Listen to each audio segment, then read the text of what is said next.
Come on in, come on in. Look what we've got today.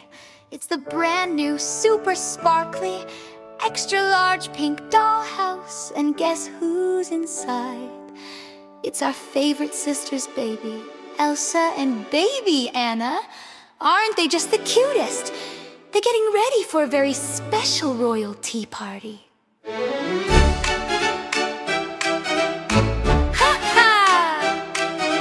Let's get them all dressed up for the occasion.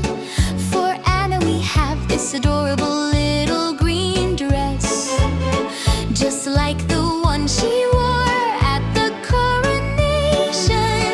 But this one is extra puffy and has glittery little flowers on it. And look at these tiny black shoes with the little gold buckles. Let's get those on her perfect. She looks so excited. Now for Queen Elsa, of course. She needs something icy blue and magnificent. Look at this gown. It's shimmering with hundreds of tiny, sparkly snowflakes. It's got these beautiful sheer sleeves, and it flows out just like her real ice dress. We'll put her in these amazing little glittery ice blue shoes to match. Wow, she looks just like a tiny magical snow queen. Hooray! Okay, the sisters are dressed and ready. Now let's set up their tea party. The dollhouse is already so amazing. It has a little kitchen downstairs, a living room, and even a balcony. But the tea party is happening right here, in the grand dining room. First things first, the table. We have this tiny, elegant white table and two matching pink chairs. Let's place one for Anna and one for Elsa. Now for the best part, the tea set. It's this gorgeous pink and gold set. Look at the tiny teapot. It even has a little lid that comes off. We'll pour some imaginary hot chocolate for Anna and some lovely mint tea for Elsa. Here are their cups and saucers. Let's place one for each of them. But a tea party isn't a party without treats. And we have a whole tray of them. Look at these tiny, perfect little cupcakes with pink frosting and sprinkles. We'll give one to Anna and one to Elsa. Oh, and what's this? It's a plate of delicious-looking chocolate chip cookies. Anna loves chocolate, so let's give her two. Elsa can have one too. And for the centerpiece, a beautiful three-tiered cake. It's got layers of pink, blue, and white. This is truly a feast fit for royalty.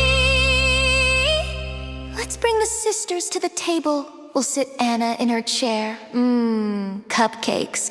I bet that's what she's thinking. And we'll sit Elsa right across from her. She looks so elegant and poised, even as a baby.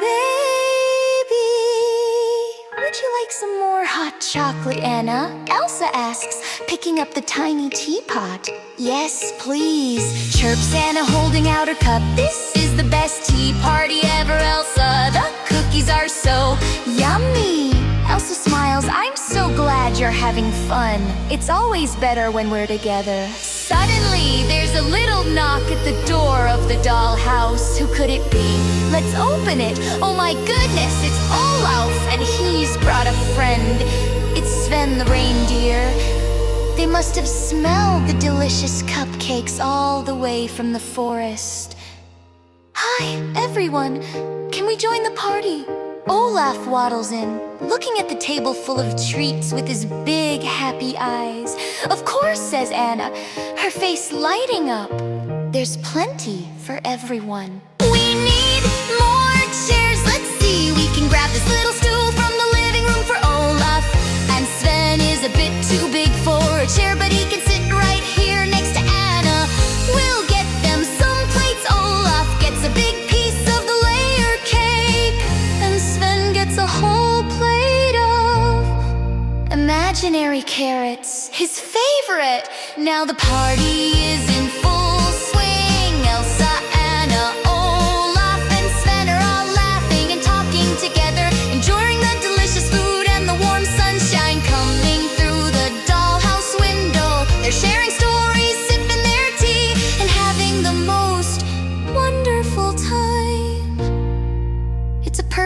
afternoon in Arendelle. What a magical day for our little friends in their beautiful pink dollhouse. Thanks for joining the party. See you next time.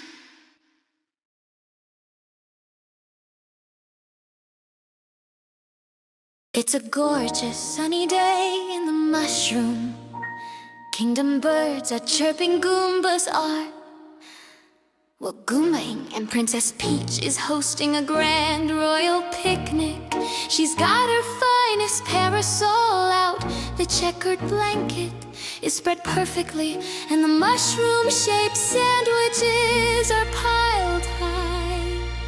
Mario is there, of course, patting his stomach happily after his third slice of star cake. Everything is just perfect. Suddenly the sky, which was a perfect cloudless blue, just a second ago begins to shimmer. It's not a storm cloud, but something crystalline. A swirling vortex of glittering ice and snow appears right above the picnic blanket. Mario jumps to his feet, ready for a fight, thinking Bowser's gotten creative with his magic. Peach gasps, holding her hands to her chest, but instead of a Koopa clown car, a figure tumbles out of the vortex, landing in a surprisingly graceful heap right in the middle of the sandwiches. She's wearing a magnificent sparkling blue gown, and her long platinum blonde hair is braided flawlessly. She looks up, a little dazed, and snowflakes are literally dusting off her shoulders. It's Elsa, the Snow Queen of Arendelle. Mario and Peach are just frozen in place, staring. Mario scratches his head, muttering, "Mamma mia, that's not a piranha plant." Elsa stands up, brushing herself off. "Oh, my apologies, I don't know how I got here. One moment I was practicing a new ice sculpture, the next there was this swirl of colors." She looks around, her eyes wide with a mix of confusion and wonder. This place, it's so vibrant. Before anyone can explain what a mushroom kingdom is, the ground starts to shake. A deep guttural roar echoes from the distance. Bowser, of course. It's always Bowser. "Pitch, is that a new frosty friend you have? I'll be taking both of you back to my castle," a booming voice announces as Bowser's giant clown car descends. Mario immediately yells, "Here we go," and gets into his fighting stance. But Elsa, seeing the giant menacing turtle dragon in the sky, doesn't even flinch. She just raises an eyebrow. "You want to take us to your castle?" she asks, her voice calm but with a sudden chilling edge. "I'm afraid I have other plans." As Bowser's forces, Goombas and Koopa Troopas, start charging, Elsa simply raises her hand. A massive glistening wall of solid ice shoots up from the ground, blocking their path completely. The Goombas just slide right into it with a kamaka. Mario's jaw drops. Woohoo! That's some power-up. Peach, who is used to being the damsel in distress, suddenly feels a surge of inspiration. She looks at Elsa's power, then at Mario's bravery, and decides she's not just going to stand on the sidelines today. "Mario, Elsa have an idea," she exclaims. Bowser, furious at the ice wall, commands his magic Koopas to start hurling fireballs. This is where it gets interesting. You've got fire versus ice. Elsa effortlessly creates shields of ice to block the attacks, the fireballs hissing and turning to steam upon impact. Mario, Peach calls out, pointing while Elsa holds them back. "You need to get to the clown car. I'll distract Bowser." "Distract him?" Mario asks, worried. Peach just winks. She pulls out her parasol and with a skill nobody knew she had, starts deflecting smaller stray fireballs like a pro tennis player, shouting taunts at Bowser. "Is that all you've got, you big bully? My garden parties are more threatening than this." Bowser, completely infuriated by her sass, focuses all his attention on Peach. This gives Mario the opening he needs. He starts running, jumping on Goombas and using Elsa's ice structures as platforms to get higher and higher. Let's go. Elsa, seeing Mario's plan, begins to create an intricate, winding staircase of pure ice, spiraling right up towards Bowser's clown car. It's elegant, deadly, and built in seconds. Mario dashes up the icy steps, his boots surprisingly getting a perfect grip. He reaches the top, leaps high into the air, and with a mighty yahoo, he ground pounds right onto Bowser's head.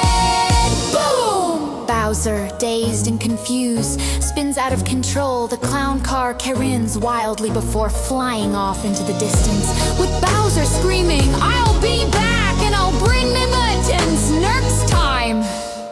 Silenced, the three of them stand there for a moment, catching their breath amidst the melting ice and squashed sandwiches. Then they all look at each other and burst out laughing. "Mamma mia," Mario says, tipping his cap to Elsa. "You're a pretty good." Elsa smiles a genuine warm smile. "And you are incredibly brave, both of you." She turns to Peach. "And you, Princess, you're far more than just a ruler, aren't you?" Peach beams, holding her parasol proudly. "We all are," as the strange icy vortex begins to shimmer and reappear. Elsa knows it's her time to go. She gives them a grateful nod. "Thank you for the adventure. If you're ever in Erndale, the hot chocolate is on me."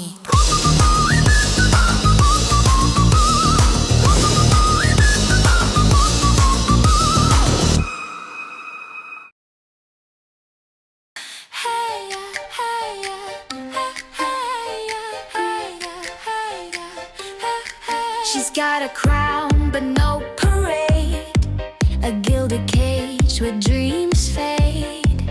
She stumbles through her royal maze, counting hours, not her days. Then a dusty box in a corner she sees.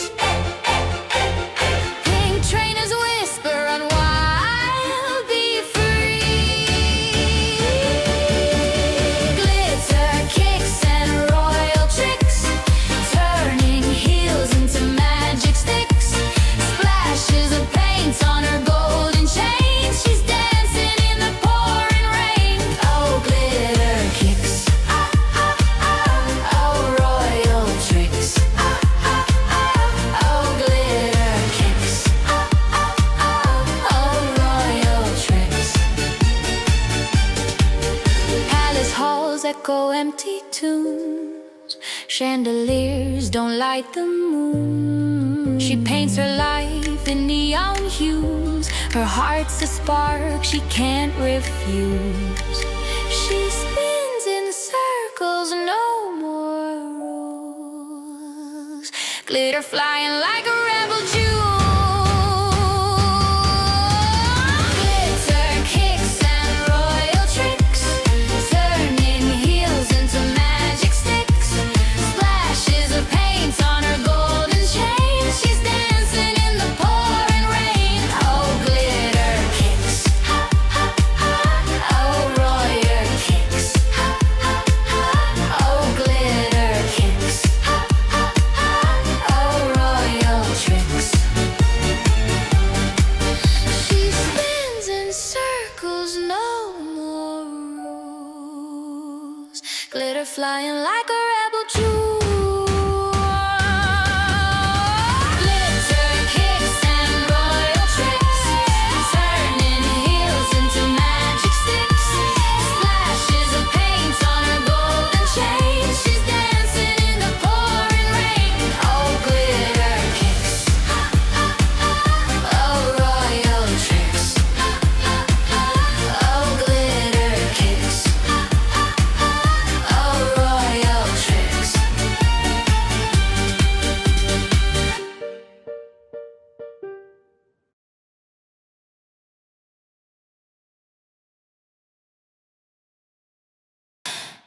Ever wonder what Erndale's Ice Queen was like before she let it go?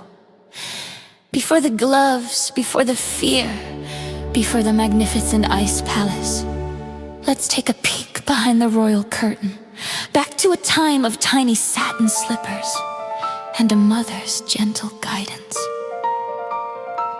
Imagine this, a grand sun-drenched ballroom in the Arendelle Castle. The floors are so polished you can see the sky in them. And in the center of this vast room, a tiny figure with hair like spun platinum. Little Elsa, no older than 4. She's dressed not in her familiar icy blue, but in a fluffy pale lavender tutu. Her small legs wobbly and brown.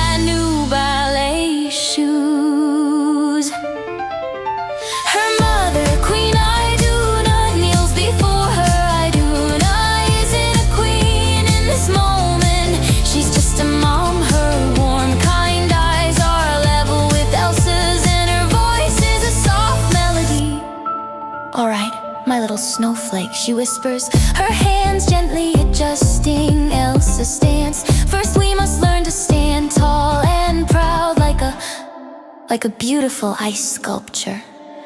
Elsa giggles, a sound like tiny bells. The idea of being an ice sculpture is the most wonderful thing she's ever heard. She tries to stand straight, puffing out her chest, her little arms held out, but she wobbles like a fawn on its first legs. Queen Iduna smiles, a radiant, loving smile. That's it. Now, watch Mama. She rises with an elegance that seems effortless, demonstrating a perfect first position. Her feet turned out, her arms a graceful oval in front of her. See, we start here. This is our home base. Elsa mimics her tiny feet, struggling to find the right angle. She looks down, a frustrated little frown appearing on her face. It's not as easy as Mama makes it look. Hey, Iduna says softly, kneeling again. She doesn't correct her feet, instead she gently touches Elsa's hand. A faint, cool mist, almost invisible, swirls from Elsa's fingertips. Don't look at your feet, my love, look at me. Ballad isn't just about your feet. It's about the story you tell. It comes from here.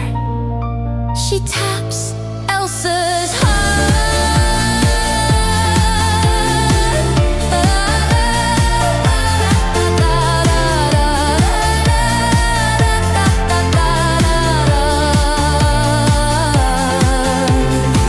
Then Iduna does something magical. She starts to hum a familiar lullaby, the one about the river and finding your way home. And as she hums, she guides Elsa through the simplest of movements, a plie, a gentle bend of the knees. Imagine you're a flower closing up for the night, she murmurs, then a tendu, pointing a tiny foot forward. And now you're reaching for the first ray of morning sun. And then it happens, as Elsa points her toe, a delicate shimmering frost pattern like a frozen flower spreads from the tip of her satin slipper across the polished wood floor. She gasps, pulling her foot back. For a second, fear flashes in her big blue eyes, but Iduna is there. She places her warm hand over the frost, and instead of being afraid, she smiles.